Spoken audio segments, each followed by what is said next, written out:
All right, gracious afternoon to all those who are watching me across the states in Nigeria. Nigeria is trying to jump its education system from the 19th century straight into the 21st, and the new plan is bold, is ambitious, and looks great on paper. But we are here to talk about the dangerous gap between that paper and our reality. Again, I welcome you to another interesting episode of Real Talk with KikeTv. Your convener, your chief host, your scriptwriter, maybe I wear many caps on this platform. My name is Atanda-Owo. I think it's important for us to hear what On This Day Initial segment asks for us. So when I return, I give my 2 cents on it. Please stay with me.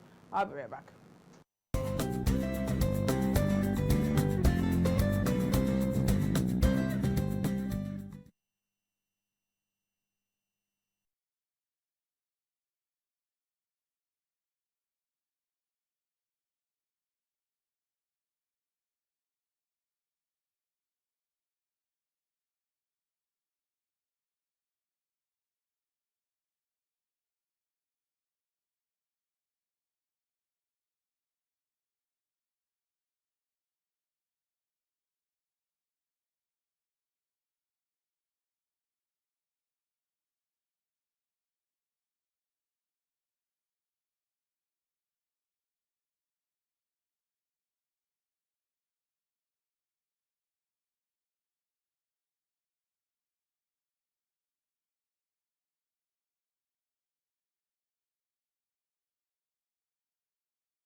All right, many thanks for staying with us.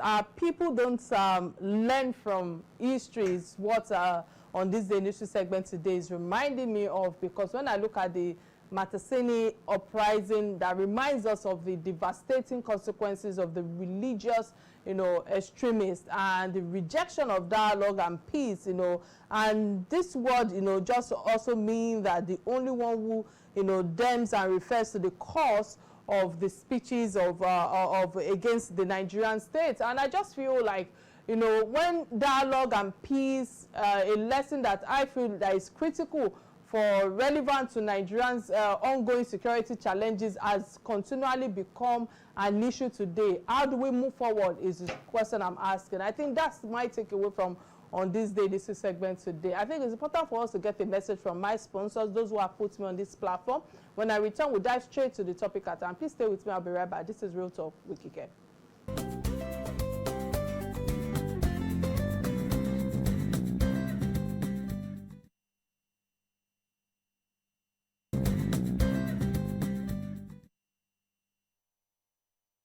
All right, many thanks for staying with me. The federal government has released the full list of subjects under the newly introduced National School Curriculum. Daily Trust earlier reported that the curriculum was unveiled on Sunday with emphasis on digital literacy, entrepreneurship programming, and of course artificial intelligence as the AI across junior and senior secondary school levels. At the junior secondary school GSS level, the new curriculum makes digital literacy and coding compulsory alongside traditional subjects such as math or mathematics, English, integrated science, physical education, and social studies, which covers Nigerian and African history, geographic, what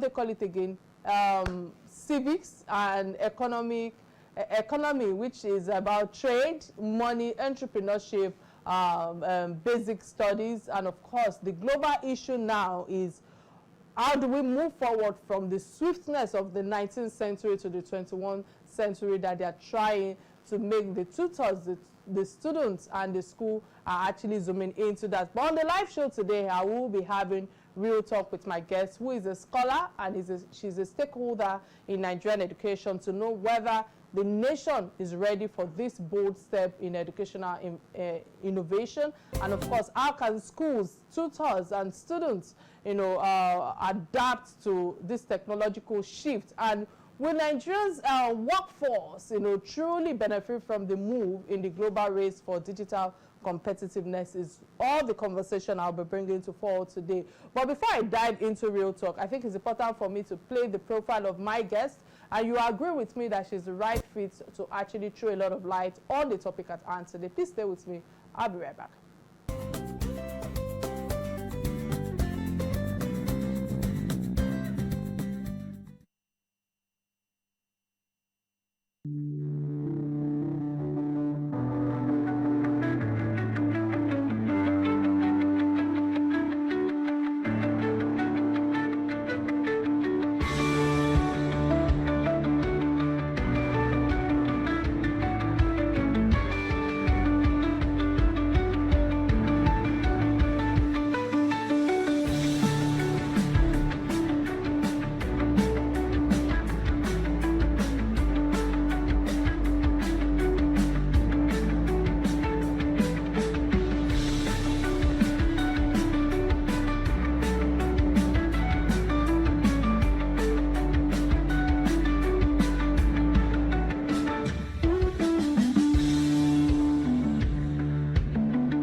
All right, many thanks for staying with me. Let me use this opportunity to quickly usher in my guest, Mrs. Ajala. It's a pleasure to have you on Real Talk with Kike today. I'm proud of you as a woman with so much achievement and also holding position of influence on the education of our children in the country, because actually Googling you and doing a little bit of research because of our show, I'm like, oh wow, these are the type of women that we need in the corridor of power. Many thanks for all your impact thus far in the educational system. How are you doing today, ma'am? Let me hear your voice. It's so Very beautiful well, as well. Thank you. Good afternoon. Such a pleasure to join you for the first time on your show. Thank you so much for creating time to do this with me. So let's just dive straight to the topic at hand, beyond the headlines. Mrs. Ajala, I must ask you, while I feel the inclusion of AI and coding is generating buzz, but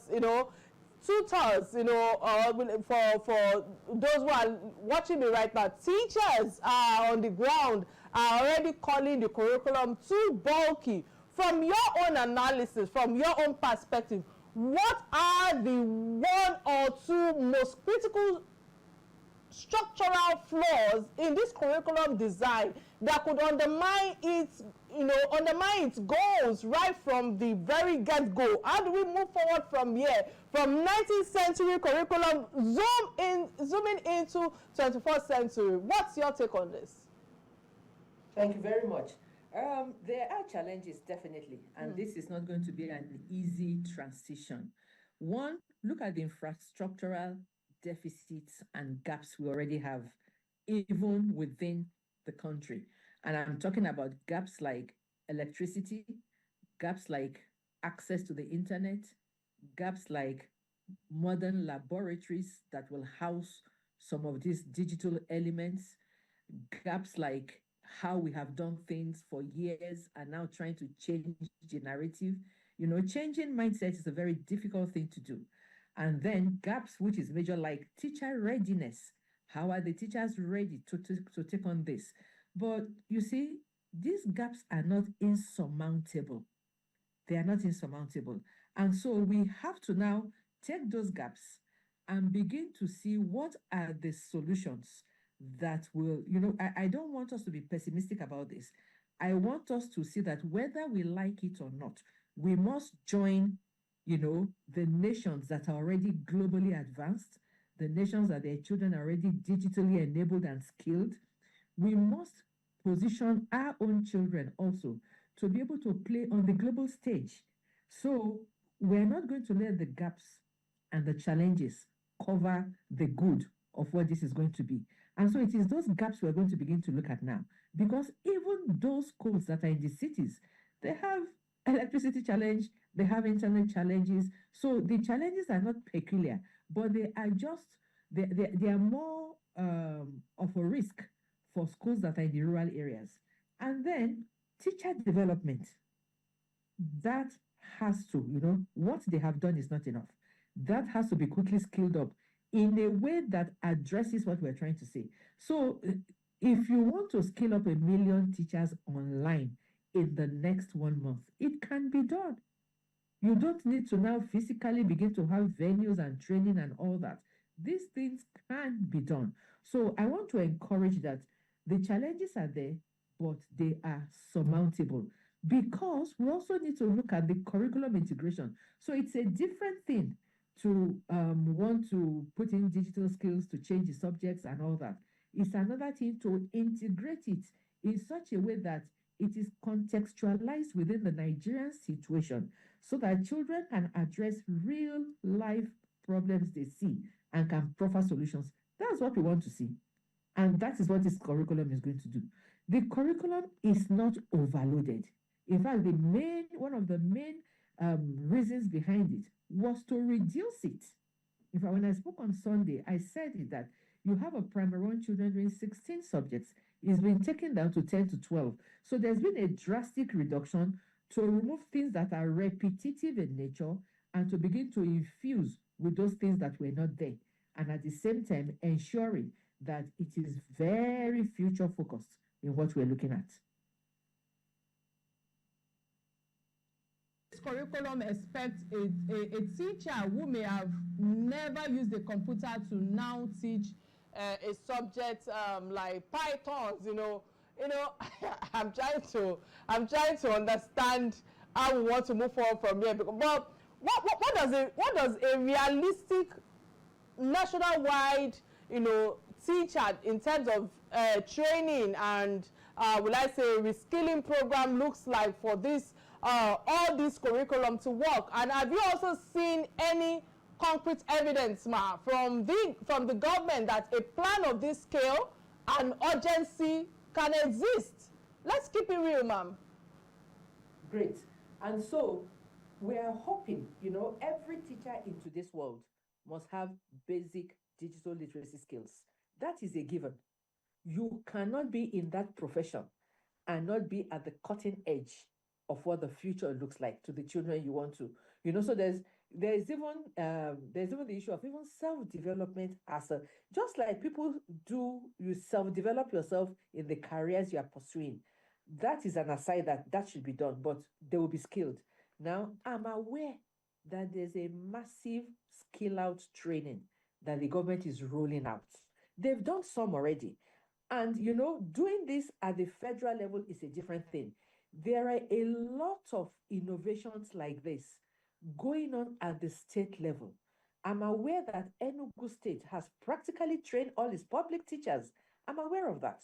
I'm aware that Abia State has also been training all their public teachers.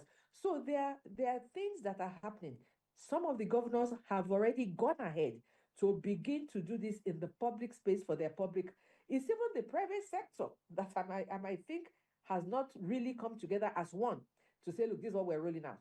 And that plan has just begun, because many times, many of the private schools, they are responsible for training their teachers within their institutions to ensure that they are delivering on the mandate and the promise they've given the parents. But now there's even a rollout plan across board that in case you don't even have the capacity to roll out this within your institution, there's a general one that will skill every teacher. And remember, the digital literacy and entrepreneurship, they are just 1 or 2 subjects within the entire curriculum overview. They are just 1 or 2 subjects. And so in cases like that, experts will be deployed. So it's a question of now finding experts, deploying experts across the schools to take those subjects. We're not expecting every teacher. So just because you're a teacher, you begin to teach Python, you begin to teach Scratch, that will be impossible. I don't think I can learn Python at this age. I'm not being pessimistic. Maybe I'm not as digitally courageous, to go to that extent. But I think experts will come in. People are doing ICT in universities. They've not even seen a laptop before and all that. Tuesday and That era Thursday. has changed. And that is the truth.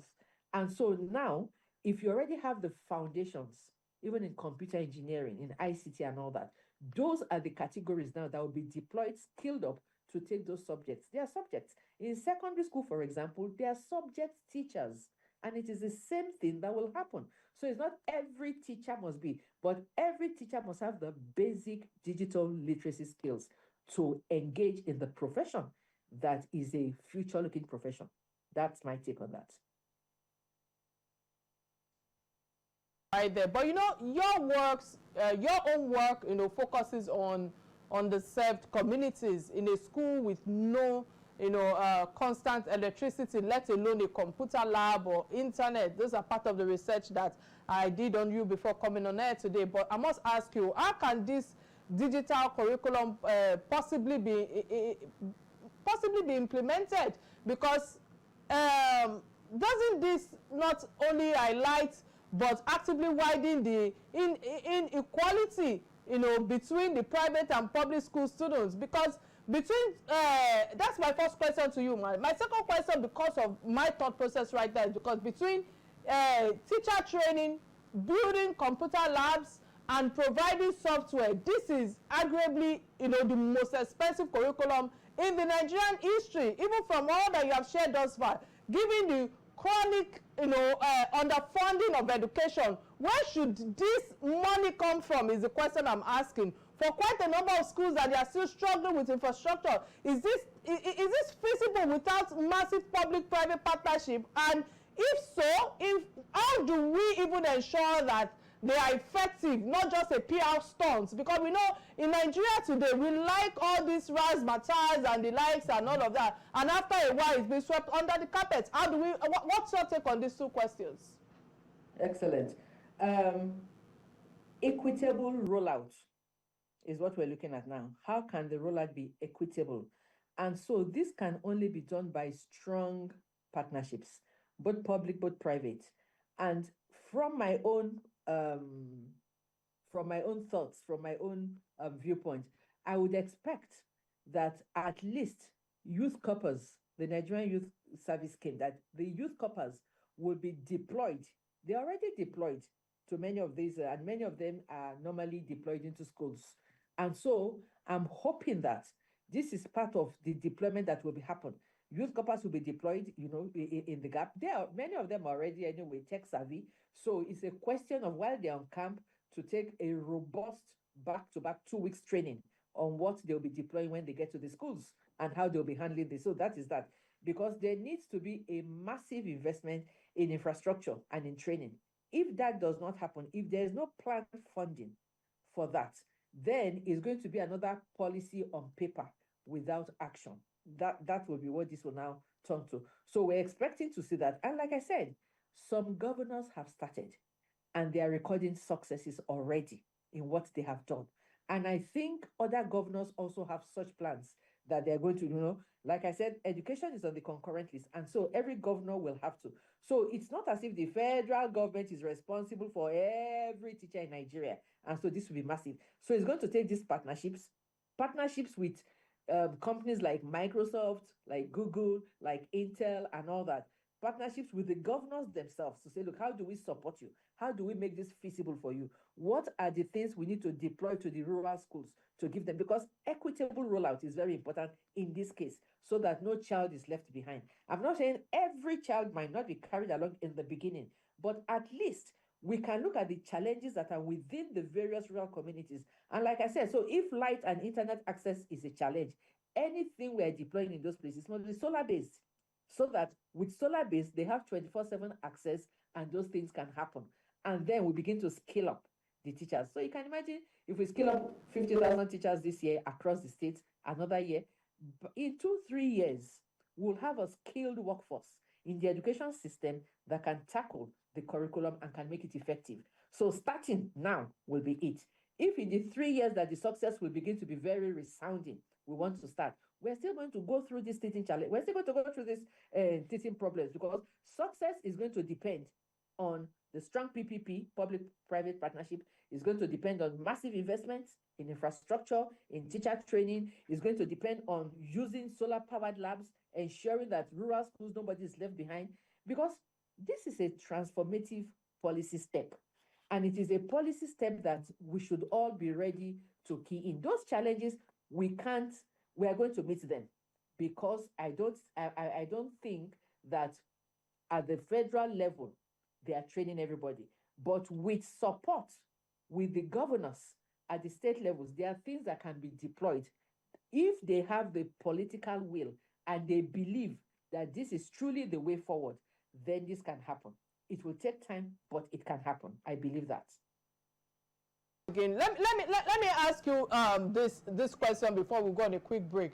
Let's take a brief digression, because with all that you have shared thus far, still within education, as this is a resumption period, many students have resumed school. We have seen many parents complaining about the rise in fees of tuition, cost of books, in terms of even younger ones cannot use older ones' books anymore, because they will make sure that the kind of styling that they use in producing those books, you will write inside of it. I've never seen that kind of thing before. So many issues out there which reflects the state of the economy, as the inflation is not even leaving the education system in isolation.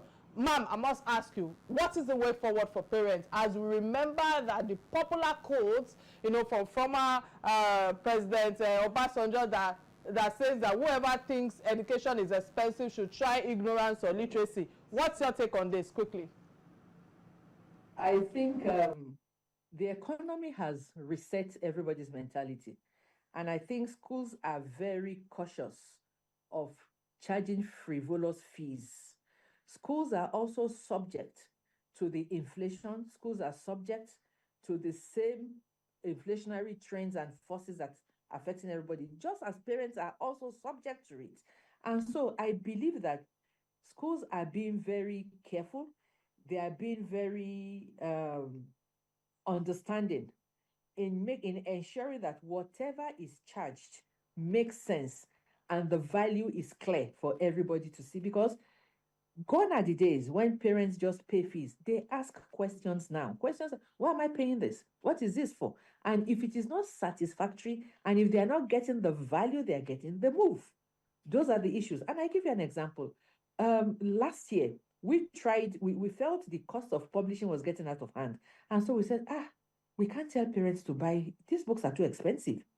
Are there digital versions that we can begin to look at? And so we decided to try the digital version. It didn't work. It failed very woefully. There'll be issues of access, issues of internet, issues of too much screen time for the children. At the same time, we're preaching on not too much screen time. So it just didn't work. So we decided and said, okay, let's go back to traditional books.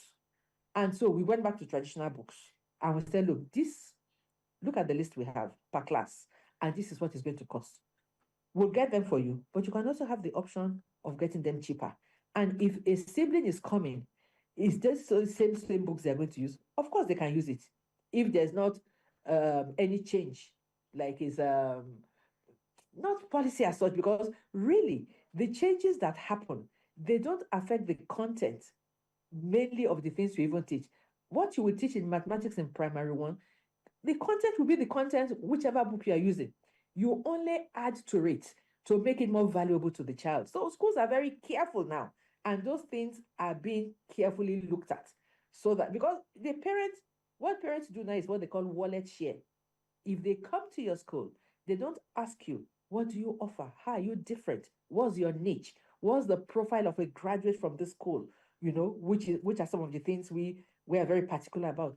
Those are no longer the questions. The questions now is, how much are your fees? Because it must tally with my pocket. If your fees don't tally, I move. And so because schools are aware of that, they're very careful to ensure that their value matches their price. Submissions thus far. We'll go on a quick break to get a word from my sponsors. When I return, we'll move to the second segment of the show. Please stay with me. I'll be right back. This is Real Talk with Kike.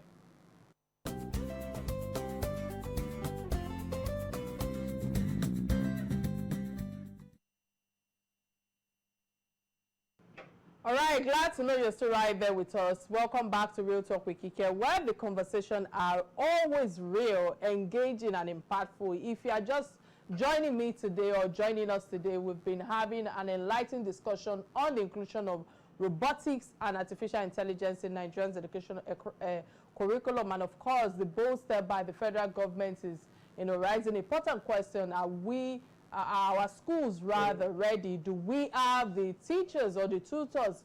And does the infrastructure, is there any infrastructure, and of course the resources to make this work? And most importantly, how would this affect the future of Nigerians' youths in a rapidly changing digital world? With me is still my distinguished guest, Mrs. Ajala, the CEO of Teacher Connect and Managing Director of School Finders, who has been sharing deep insights on the opportunities and challenges that lies ahead. Again, I must say many thanks, ma, for all that you have shared thus far. But let me use this opportunity to open the phone lines for those who would like to be part of this conversation, that we've been unpacking practical solutions and that must be done to ensure that Nigeria doesn't just adopt all these subjects in the name of just because we want to adopt technology, but truly equips the students with global standard and of course the age of AI and robotics. So if you want to be part of this conversation, the number is showing on your screen right now, and of course we're streaming live on Facebook, both on Silverbird platform and on Real Talk with Kike platform on Facebook. Ma'am, thank you so much for all that you have shared thus far. I'm trying to manage time right now, and given the colossal challenges that we have in our hands, especially when it comes to Nigeria in particular, would a more pragmatic approach be a phased rollout? Because, for instance, starting with a pilot program in a few selected states, or with a focused issue when it comes to digital literacy first, before rolling out AI and robotics nationwide in 2025. How do we prevent this from being another abandoned rather, pardon my word, I beg your pardon, abandoned government initiative? What specific measurable benchmarks should we demand from the government by, let's say, December 2025, to prove that this is on track? It's not just going to be another wish-washy whatever that has become a culture in our system. What's your take on this? Okay, thank you very much. It's going to be a phased rollout.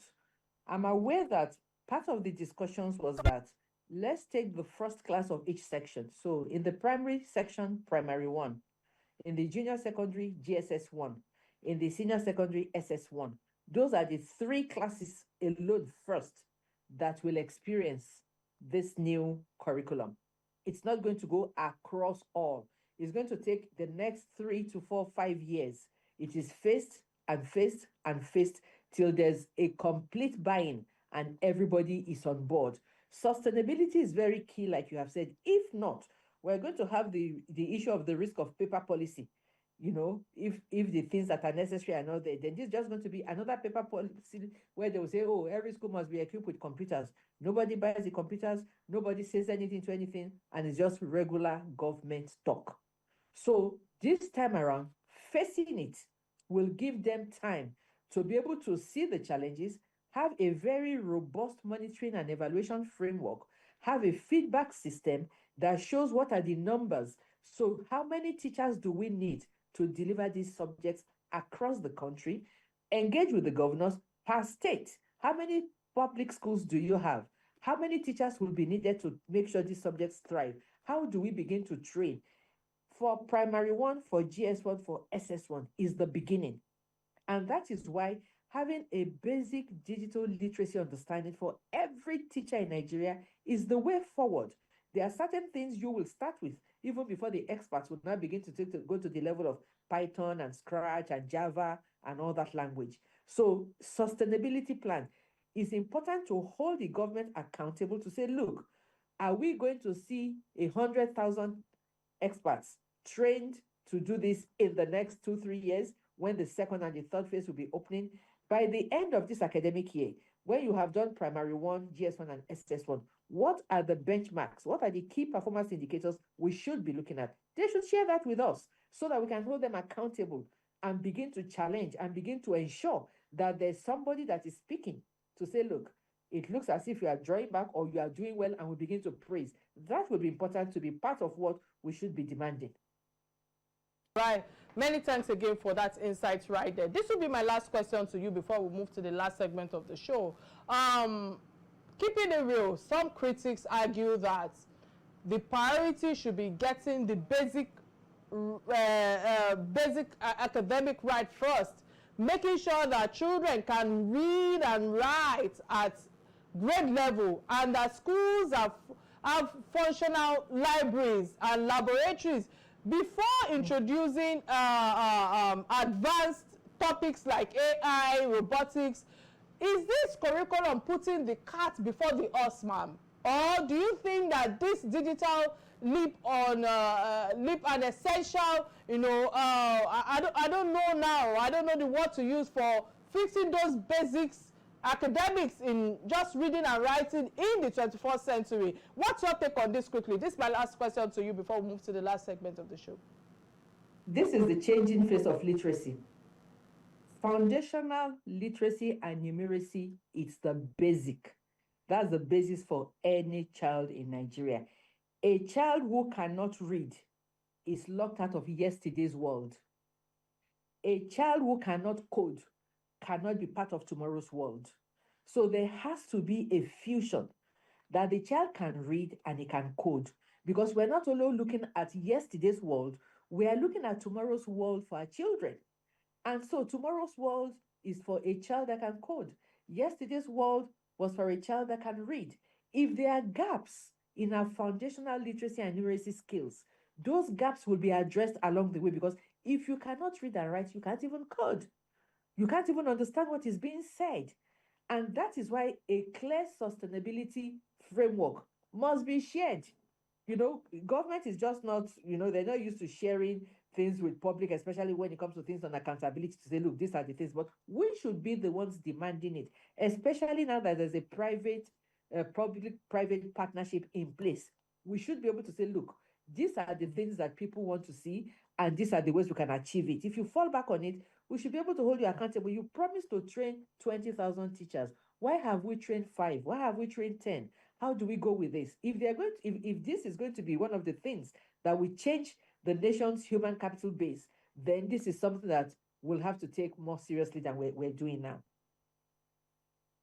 Thanks, Ma, for all your submission thus far. But before I let you go, there's a last segment of the show that I call Trending Stories. These are stories that binds us as Nigerians, as Africans. And the first trending story that caught my attention is that of Suji Motors, that was declared wanted by EFCC over Enugu State school project. And I like the fact that we are talking about education today, so I felt like I needed to bring this conversation to fall. First off, let's acknowledge the reality. This is where I have an opinion as well, because this is business, and business involves money that, in this case, belongs to the public and taxpayers of Enugu State for a project of this magnitude, reportedly valued at 5.7 billion naira. It's a standard practice for agreements, SLAs, service contracts, MOUs to be executed between the government and the contractor. And this is business angle that I'm bringing forward now as an entrepreneur myself. And often government and clients choose to work with individuals, not just for their technical capacity, but also for their own brand reputation. So I believe it was this confidence in Suji Motors' capacity to deliver quality and standard that attracted the Enugu State government, to engage him. However, business mishaps, can happen to anyone, anywhere in the world, whether due to financial constraints or unforeseen circumstances or contingencies. Sometimes it's not about your craft or your professionalism. It could simply be the result of, word of mouth or recommendation or inflation or other factors, flying ahead of us, ahead of you. From another personal perspective, in every job I myself undertake. I put my passion and energy into it. But in business, the client must always be carried along to the letter, must be kept informed, engaged throughout the project. And according to reports, that has been flying all over the places and all of that, Suju Motors allegedly refused to show up or communicate adequately with the Enugu State government, during this project. I feel that that was what actually led to them actually that saying that they are taking it to EFCC, because matters like this should be taken to court. Instead, what we observe as outsiders is that he now decided to go to social media to defend his brand name. And here's my own critical point with social media, because I feel social media is not, the place for formal dispute resolution. When the Enugu State government awarded this contract, they didn't go to social media. They followed all due official processes. Likewise, I felt that Suju Motors should approach the EFCC professionally, and I like the fact that they've done that since yesterday with the lawyers, and I'm glad that they've showed up, because with a little information that I saw before coming into the studio, I've seen how he has been, engaged since yesterday in EFCC office in the proper legal channel. No one is questioning his craft or professionalism at this stage, nor is anyone claiming that he has absconded with funds. Business requires objectivity, no emotional breakdowns or sentiments, and I just felt that the sentimental approach on social media was unnecessary. It was a big turn off for me if I want to keep it real on this platform. Handling such a sensitive matter on social media is highly I don't know. I'm trying to tell on my thoughts, especially for a project of this financial scale. Another angle that what's noting is the role of social media and bloggers in Nigeria, because it's common for people to threaten people to that will take you to blogs, a way of blackmailing people or public shaming to put certain narratives about people. I'm just trying to balance my perspective here. But the underlying assumption is that social media has become the new court of justice. I don't understand why. Hence the reason why somebody like me, I'm of the opinion that social media must be regulated. The reason why some countries are doing well today is because they have regulated social media. UAE, for example. However, this is a problematic issue because I feel bloggers are often unregulated. There's one-sided story that can quickly tarnish somebody's reputation and damage brands. So I agree with Senator Nediwoku's perspective that bloggers should be accountable, reachable, traceable, especially when they commit libel.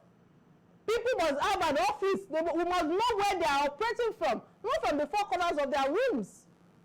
Finally, I just feel it's important to note that this is not only about Enugu State. When this news broke that he was declared wanted, Suju Motors has now become a figure wanted to multiple jurisdictions, which underscores that the issue has escalated beyond a single disagreement. This is not a matter of Enugu State alone now. From the little I've been able to gather. So, just to tailor my thought and just end my thought process, I just feel that the lesson here is very clear. Business disputes, especially those involving public funds, must be handled professionally, legally, and with transparency, not through social media defense or social media campaigns. Reputation is valuable. It must be defended the right way, not the way that you come to social media and be looking for sentimental, emotional, whatever. Come on. As a business person, you suck it up and do things legally. I think this is where I want to drop my thought process so that I don't say other things that are coming to my head. Quickly, ma, I'm sure you must have seen this trending story. What's your take on it, quickly, ma? Actually, I just heard about it. And the moment I heard, I didn't even know it was education. I said, oh, is it a real estate project? So they said, no, it's education. So I say, education? You know, there are certain firms, there are certain things you associate together. And I didn't put education together with that. So I said, not real estate, education. They said, yes. Then I said, then it means for that magnitude, there must have been a clear MOU, and there will be terms of engagement that can be, I mean, the legal experts will go back to it and take whoever is responsible to the cleaners on that. That I don't think a state will watch and let that happen. And I don't think either that a business person will deliberately want to go out of their way to taint their image and reputation, knowing that this is the context in which you will operate. You won't be deliberate to want to do that. That's a suicide mission. So there are things we don't know of yet on both parties, and until those things begin to unfold legally, and then we'll see the clarity of what this is all about. Your own submission on the issue at hand. The second trending story that also caught my attention is that of the Atanda-Owo and Mr. Easy's wedding. Gosh, I want to say congratulations to Temi Ajibade and Tosi Ajibade. This wedding was a beautiful thing, you know, to have happened to the two. They have been in relationship for a while, if I'm not wrong, for around, I think for around 8 or 10 years now, if I'm not mistaken.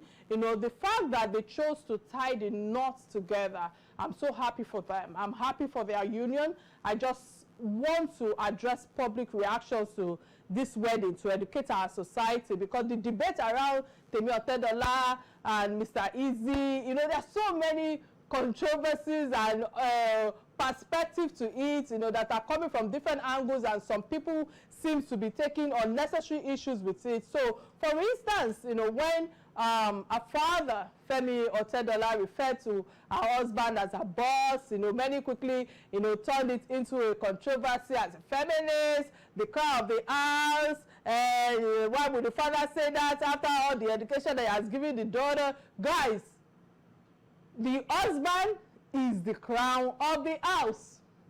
The wife being a supporter, but overall, God Almighty is the one that is the Lord of the house.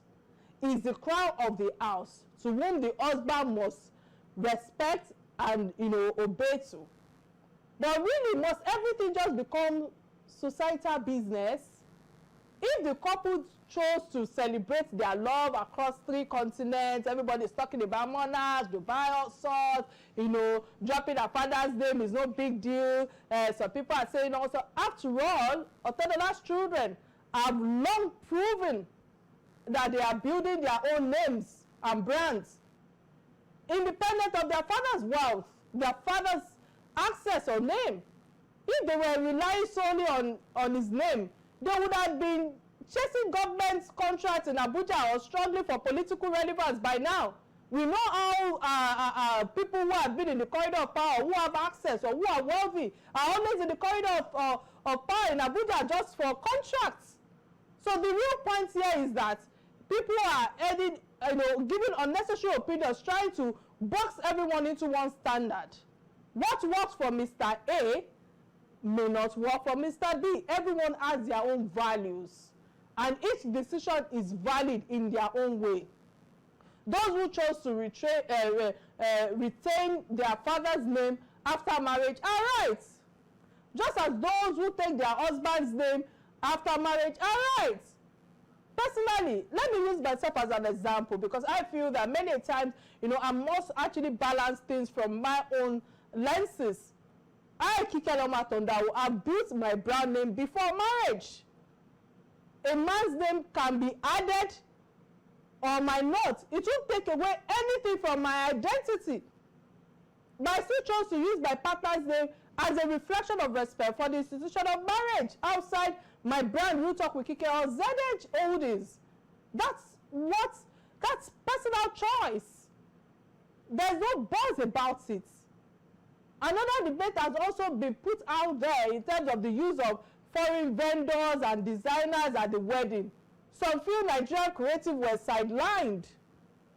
But we must understand that the fashion and lifestyle are global now.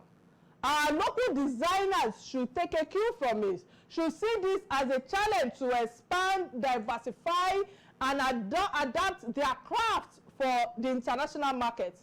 Just as Indians too export their own saris and all of that, and the Westerners now embrace our agbada.